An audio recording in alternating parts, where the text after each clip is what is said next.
Rev up your race car with 2-Speed Motorsports, one of our new premier partners of the Stickers and Scuffs podcast. This business is based right here in Ontario, and 2-Speed Motorsports is your go-to for custom manufacturing, race car maintenance, fabrication, welding, and racing parts and maintenance. Specializing in setup and R&D, they are also the home of Raptor filters, which are specifically designed for racing. 2-Speed Motorsports offers a wide range of products available, including tire carts, gear pots, body braces, jack stands, caddies, and more. 2-Speed Motorsports has everything you need to keep your racing ride in top condition. Visit www.twospeedmotorsports.com for a full catalog of their high-quality products. Time to freshen up your racing look for 2025. We'll look no further than our partner, Epic Racewear. They specialize in custom race suits, tents, flags, marketing materials, crew shirts, t-shirts, hoodies, apparel of all sorts. Epic Racewear is just that. Epic. Their top quality products, they're designed by top quality designers. Proud supporters of our podcast, Epic Racewear is going to offer all S&S racers a special 10% discount off all racewear until the end of 2025. Visit epicracewear.ca for more information and to take advantage of this exclusive offer. Race in style, race with confidence. Choose Epic Racewear for all your racing needs. Look, feel, be epic. Stickers and scuffs, we ride. Interviewing drivers side by side. From the pits to winning strides. Stickers and scuffs, our racing guide. Hear the roar and feel the speed. Every driver chasing dreams. From the green flag to the win.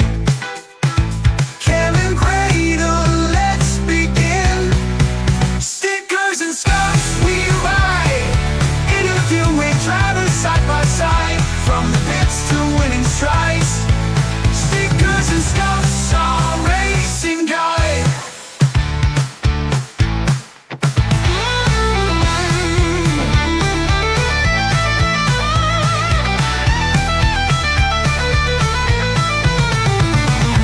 Engines roaring, crowds alive, Ontario pride by the mile.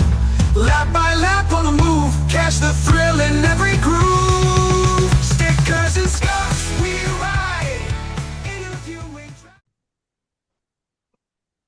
Hello, everybody. Welcome back to the Stickers and Scuffs podcast. Cam Gay, Great and Bun, back with you, and it would feel right to start talking full throttle with the guy who won the championship in a great battle last year with, or I guess like last season, with a young chap named Thomas Wunsch, who will be on the show next week. Mm-hmm. So unfortunately, he's coming second place again to this guy. Matt Hopkins joins us. Matt, congratulations, champion in 2024. Thank you, Cam. Thank you. Well, how'd you do it? It just came down to a lot of hard work in the shop. Like, I sound like a broken record. I say that all the time, but just preparation every week. We go through everything and try to find the problems before they happen at the track. So when we're at the track, we can go over notes and try to make the car go faster and not have to worry about fixing it. It doesn't always happen that way. A lot of times we're fixing it at the track regardless, but if you can go there as prepared as you can be, then we found success doing that. Matt, I bumped into you right off the bat pretty well first thing at Full Throttle in the spring, and that was pretty much the same conversation I think we had. So it seems like it's safe to say everything went to plan, more or less. As you say, there's a few bumps in the road along the way, but I got to see you run a few races there this year, and man, I mean, you look pretty good most of the season. When things were going right, they were going pretty well for you, right? Well, thank you. Yeah, Varney's been a home track to me, and I've got the most laps there out of anywhere else. So we Hmm. seem to have a pretty good handle there, and we're excited next year. I think we're going to plan to do a full Oscar season and try to push myself and the team and see how we can do at other tracks and look up to that challenge and racing with some different competitors and instead of the same guys every night.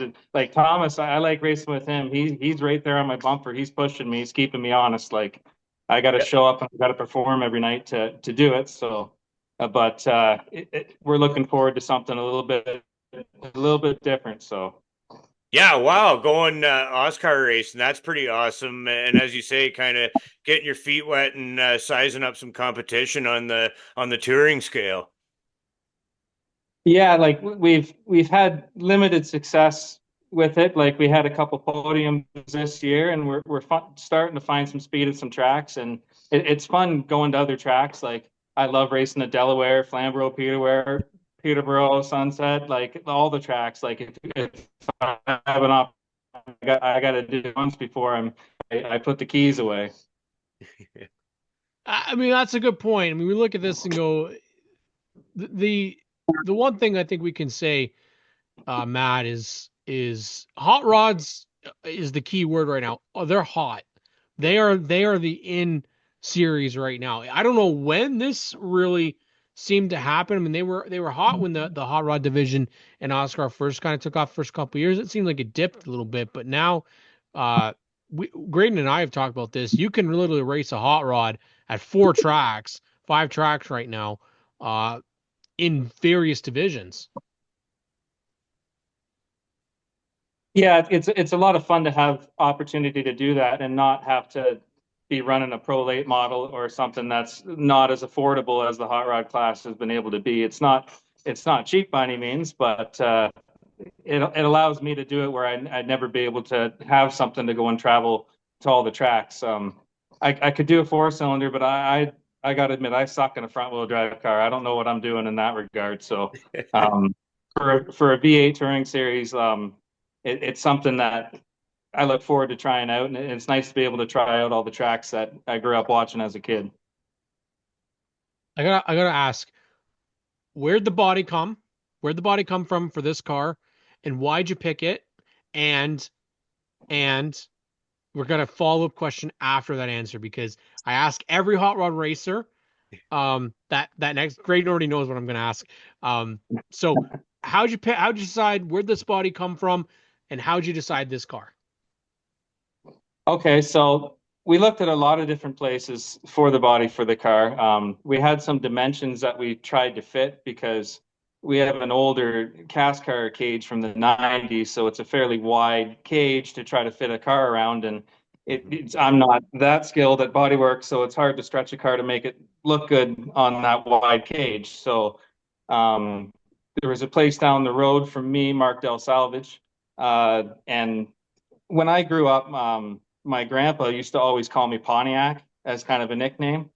And Pontiac's always been a thing that I really, really like. I have a Pontiac tattoo on my arm, so I was kind of looking for that brand of car, right? And when we were looking through the wrecking yard there, he had a lot of old iron there. He had a lot of really old, cool cars, and something about those four eyes on the front of it, those big headlights. I just thought, man, if I was looking in the mirror and I seen that low car with those four eyes coming up on me, that's an intimidating look. So I just kind of fell in love with the car right away, and it Yeah. was that was the choice from there. Yeah. That's the one thing I love about it is that it gives the series so much more identity because everybody has a story. Like you going out there and Ryan Cowan going out there with the Bonneville, like, oh, I just absolutely love it. For years, you had the Nomad out there. Obviously, you have countless of amazing looking rides, but there's got to be a hot rod out there that you haven't seen in the division yet, Matt. So, what would be your choice of a classic car that hasn't been in the hot rod division yet? Okay, my choice. It's kind of crazy, but some old wagon. I'd Yep. like to see an old wagon out there. Yep. Yeah. Yeah. Just just ripping around Full Throttle Motor Speedway or on Linden Wagon. Yeah, Yeah. definitely. I mean, that's we could talk for ages about this. And JRS Auctions, great partner for Oscar, and especially for the hot rods. So it's great to see that you be heading that way. But Full Throttle in its own, their hot rod division is no slouch either. It's starting to take off quite a bit. You got some really good competitors in that division.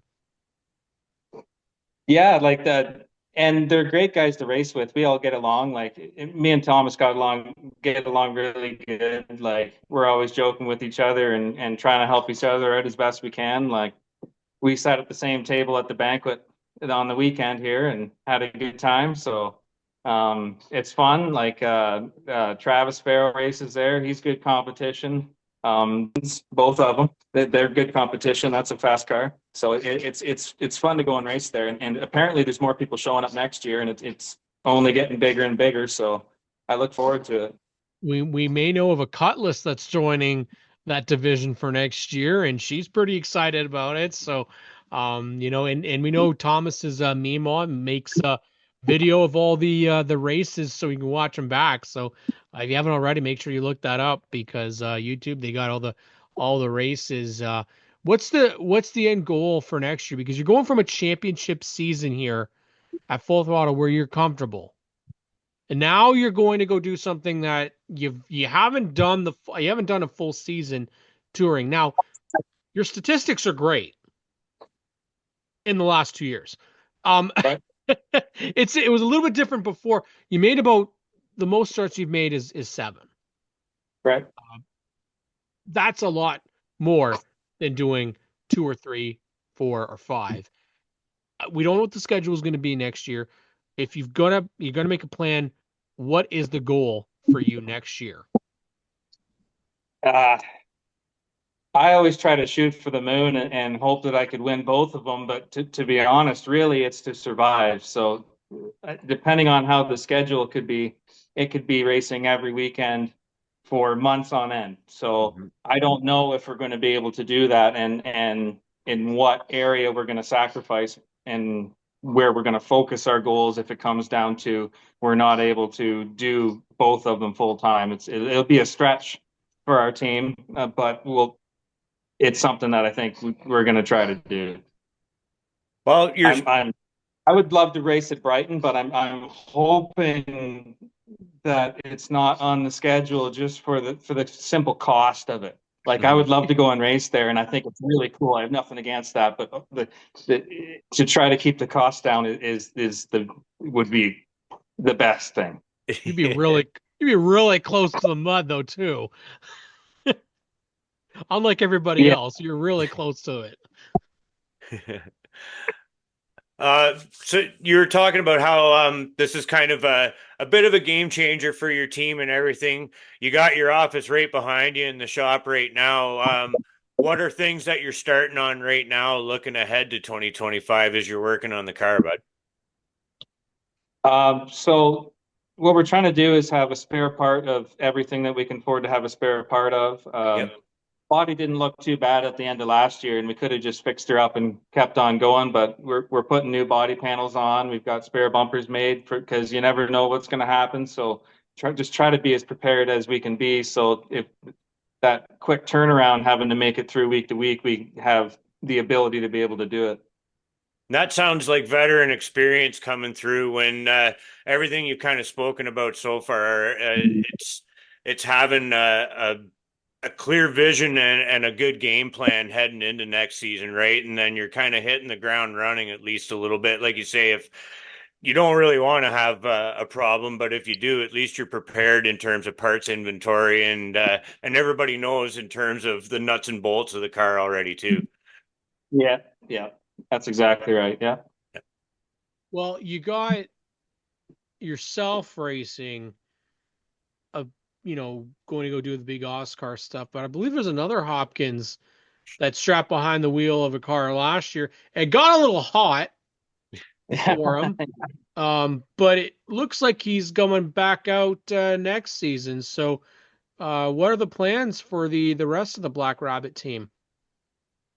Well, yeah, nephew Austin picked up a car that Graydon's quite familiar with. She's a beauty. I did want to bring it up.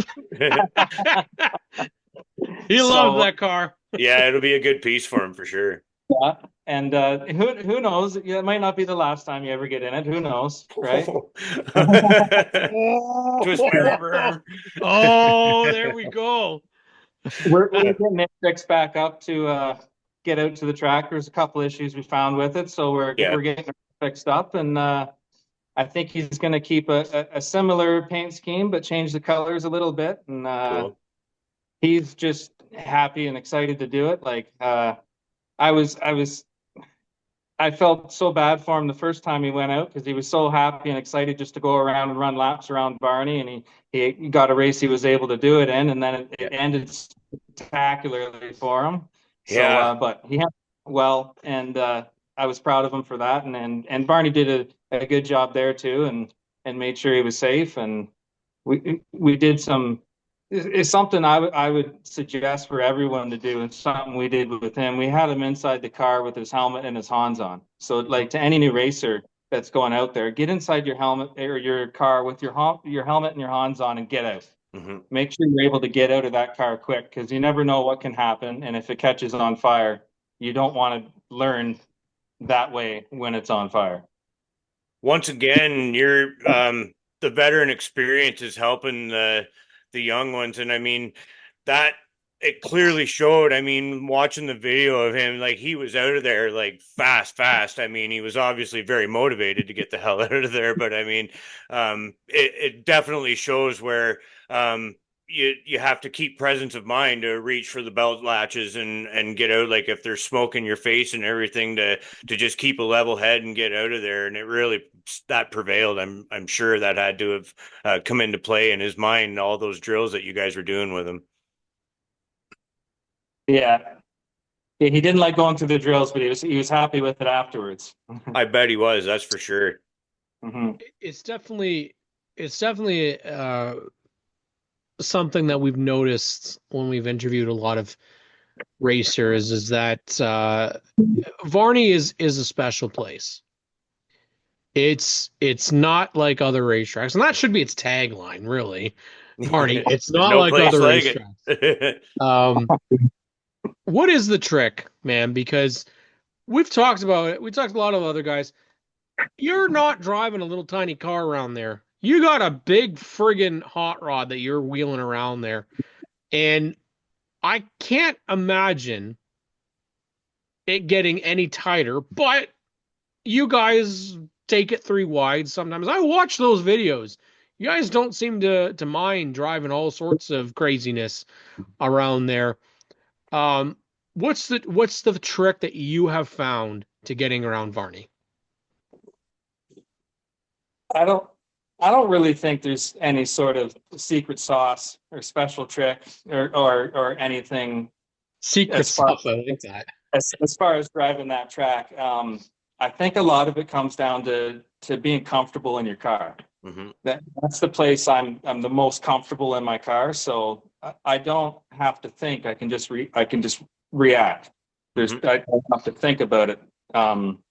Sauvel's another place I feel really comfortable. I don't have to think about it. I can just go there and react. Where other tracks, I'm a little slower to react because I'm thinking. I don't know exactly how the car is going to handle there. I haven't gotten sideways at that track. I don't quite know how to counter steer it to react there. Whereas at Varney, I've been in a lot of situations there in a car, so there's not a lot of level of fear there. So time kind of slows down and it makes it easier in a way, just because of the amount of laps on that track. Yeah, you just get into your rhythm. Driver hits your marks without hitting your marks, if you know what I mean. There's one thing I'm looking forward to. Last year they did an Oscar versus Sunset kind of combo event. Didn't get a ton of entries for those races, but I don't know, man. This year it's looking like things are going to be really stacked at both of those divisions. And bragging rights be on the line. I'm excited. I hope that I get to be there and get to see the Oscar hot rods roll into town, because I haven't gotten the pleasure of seeing your car up close. I've seen it from a distance. Actually, the first year Graydon and I did the podcast, we went to Delaware. You guys are racing in the hot rod race there, but it was a long time ago, so it'll be time to see a little bit up closer, see that beautiful ride up there, and of course, Matt Hopkins, proud partner of the Stickers and Scuffs podcast as a racer, part of our racing family, which was awesome to see him pull in championship victory lane last year at Full Throttle Motor Speedway. Hopefully going to do the same in the Oscar Hot Rods in 2025. This is an opportunity for you, Matt, to thank anybody and everybody on your team, all your partners, special podcast hosts that have you on the show. But no, this is the opportunity to wow, he was fishing there. Just a little bit. But this is the opportunity to shout out those people that help you get to the racetrack each and every week and are going to help you in 2025. Perfect. Hopefully they're all going to help me in 2025. I don't absolutely know as of yet, but I brought a little cheat sheet for me so I didn't forget anybody. All that and then some designs. I definitely like to thank. He's my main sponsor, and he stepped up big time this year, and that allowed us to do as much as we did. So hopefully he'll be back on board and help us out again for next year. Galvale Machine Shop, Desert Inn Insurance. Bruce Boivin is the agent there. Service Master, Leith Coast Customs. My buddy Peppy is the guy who's in charge of painting the car and putting that nice, beautiful shine on it. So he's definitely back on board for next year. McNichol Welding and Fabrication. They helped me out last year. I had an issue and we had the rear clip bent up real bad. So I checked it there and he put a new rear clip on it on the off season and it turned out to work out pretty good. So MPH Designs for doing some stickers for me. You two sexy fellas at Stickers and Scuffs. You guys That's the answer we're looking for. Threw in the sexy too. Double points. Well, I want you guys to know, like and everybody does appreciate what you do, and it's a lot of hard work what you guys do, and you know, I don't pay for it in the exposure and everything that you guys do, and it's great that you do that for everyone and build every series and for every track and every division, and it's great, and I can feel the love from you guys, and I want to spread the love. Amen, brother. Amen. Dust in my eye or something here.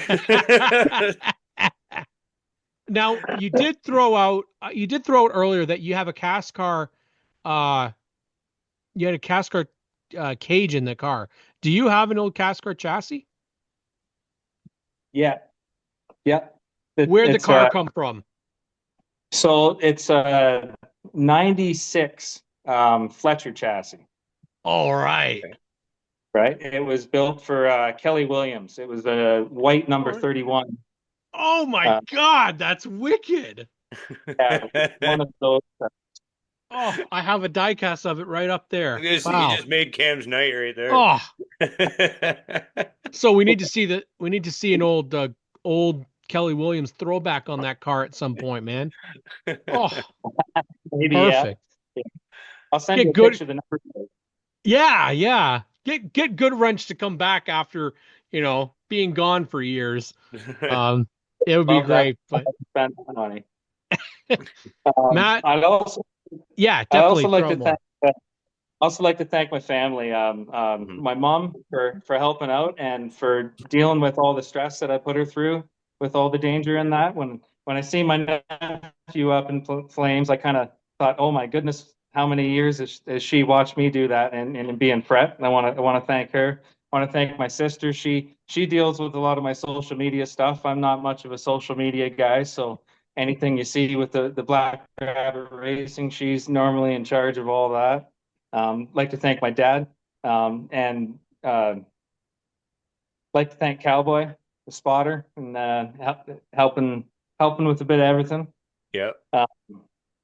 Like to thank Skinny Dale, when he shows up and helps, he's always a good time. Cody McCartney's always giving me a good hand. Lots of help in the shop. Like to thank Cheesy from Big Ched Race Products, the owner of Jamie's 99 that's coming there next year. Mm-hmm. He helped with a motor that I ended up hurting when I blew my motor at Delaware. So he helped me out with the motor for the end of the year, and I ended up hurting it. And then at the last night there at racing, I went out for practice, and it was about to skate apart. So Nick Clark showed up there. He hadn't showed up for a lot of the races, but he thought, oh, I'll come out and race the last race of the season. And I went up to him and said, Nick, I need to borrow a car. If I don't start this race, I'm not going to win the championship. And can I rent the car? He said, nope, just get in it, go. Like, I just want to help a racer out. So I can't thank out Nick enough. Like, he won the most sportsmanlike award at Varney, and I couldn't have went to a better guy. I was glad that he got it. And I also want to thank like all the fans and supporters and everybody that comes out and make it like able for us to do like our passion and any form that anybody's involved with motorsports. If the fans don't show up and they're not interested, we can't do what we love. So it's awesome that butts are coming out to seats, and like I see more fans in the stands, and it gets louder and louder, and I can only hope for more, and can't look forward enough to next season, and hope to see that again. Yeah, That was a good one. Yeah, exactly. I mean, you're obviously a fan favorite, man, and I saw it firsthand at Varney as you were putting on your clinic there this year, and it's cool to watch that. It's cool to see you building a fan following, and Varney in general. I mean, there's never a shortage of fans in the stands there. It's a hot ticket item to come watch a Saturday night race at Varney, and you guys always put on a great show. Can't wait to see what you can do in the Oscar Hot Rods, man. It's going to be a fun year next year for sure. Yeah, I'm excited. I can't wait. Excited too for Austin to get out in his car and be on a different side of motorsports and deal with all that stress too. Yeah, a whole new world, eh? We want to thank the champion in the hot rod division out at Full Throttle Motor Speedway, coming in first again over Thomas Wunsch. Sorry, buddy. Sorry, Thomas. Matt Hopkins joining us here on the Stickers and Scuffs podcast.